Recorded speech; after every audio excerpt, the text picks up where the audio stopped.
It's a really nice day where I'm at right now, but it's a bit hot. The heat is getting to us. But so you might hear some birds in the background. Maybe you won't after the editing, but we'll see. So just have the window open. But I was asked a question in one of the comments that said, if I could speak about basically figuring out what one desires, like what Neville's first, I guess you can say, step in the 5 lessons, if you read it, is desire. If you notice that he's like, the desire is basically the springboard of your life. You need to desire things to create a life, right? That just makes sense. And then there's a paradox, right? Because at a certain point you have to move into either having, if you can't do it in the moment, or we have to move to some fulfillment, some form of it. Either it's mental fulfillment or actually fulfilling it physically, if you can. Because at times you can desire something, but you can't do anything physically for it. You don't know what step to take. You don't really know. But I was basically asked, how can one figure out their desire or their desires? Here's my answer to that is, because it can be very challenging. But if you just start small, go very slow and start very small. I mean, try to go as small as you can in the day. Go as small as, change it to goal instead of desire. Like you desire to imagine something nice for yourself today. Something very, very small. You don't have to lift a finger. And if you just view it as a desire and then you go imagine it, you have fulfilled that one. And if you just take it very, very small, I'm talking about very, very small. Because when you just gain some traction in fulfilling the small things and you actually gain, I guess, some joy from it. In fact, try to go as small as you can. And then later on you can go bigger and bigger. You can go both directions and you can find fulfillment in both. But this is more if you just are unsure as to what route to take. I've been there before too, and I still struggle at times to figure out what it is I want. But if you start small, you can start figuring this out. Until then, you might be going either too big, and it almost feels like you're wandering in imagination rather than really knowing what do you really want to dream in here. Remember, let's just keep reframing it as keeping it within ourselves. Let's just rearrange the structure of this world. We always want to change the outer one. I understand that. The attraction to change that is very great. But let's just first try to bring it inward and realize that there's structures inside of ourselves as well that can be rearranged. They're not, again, it's not made of concrete. Your mind is made of clay. You are made of clay. And if you're struggling as to what do you desire, start to figure out what do you want to dream about. It's so simple. It's such a simple question, isn't it? What do you want to dream about? It could be anything. And in my view, that's the smallest I can go. I can maybe externalize it and try to fulfill a certain desire that's small, like putting on cologne or something small.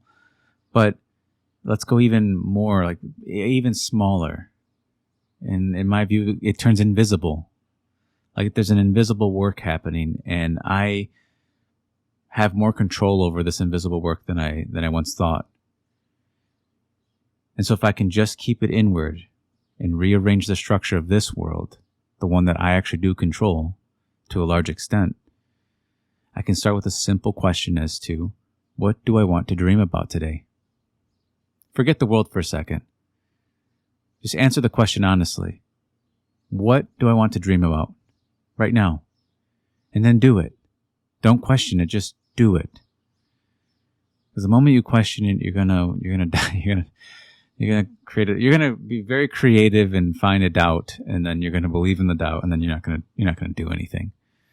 But just keep framing it small. And the smallest I think I can go is imagination itself. And really you find a lot of fulfillment in just simply dreaming the things you want.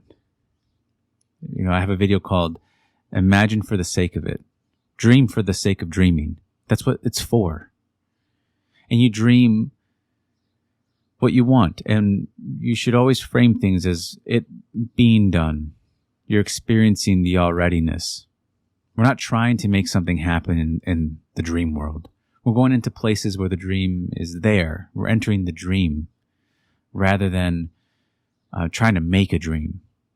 It's already there. It's already in you. You just have to dream it and enjoy what you're dreaming.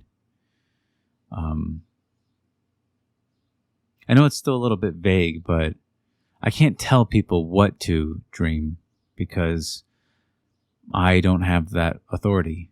I have the authority over what I want to dream, but I can't necessarily tell anybody what they should dream. All I would basically say is start small and just make it beautiful. Doesn't matter what it is. Feel after beauty, and then the images will start appearing. Just go with them, even if they're a bit strange. And so just start small. Wake up tomorrow morning or go tonight. What do you want to dream about? You're going to dream, right? Like it's going to happen. You will dream tomorrow, just like you will eat food. You're going to eat food tomorrow, right? Hopefully you're going to eat some good food. I hope you have some good dreams in your day. I hope your daydreams are lovely. I really do. Just the same way I hope your food is lovely. Don't just stop at the food. You ever ask yourself at lunch, what are you going to eat today? It's a common question we always ask ourselves. But there's another question that's just framed inwardly is what do you want to dream about?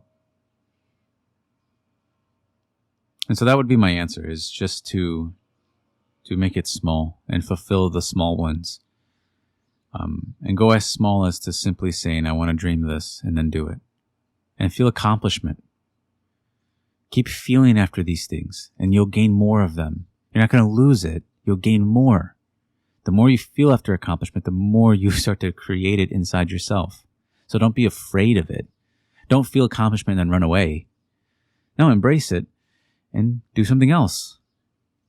And if the thoughts of the past come up that are obstructing you, you can show indifference. You don't have to engage if you don't want to. This is your world. This imagination truly is yours. It's your own world.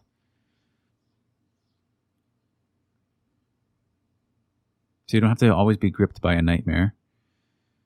You don't always have to feel that the mind is uncontrollable. You don't always have to dream what you don't want to dream. Just allow yourself the option to do what you want to do inside, and then just do it. But yeah, that would be my answer. But yeah, that's all I have for this one.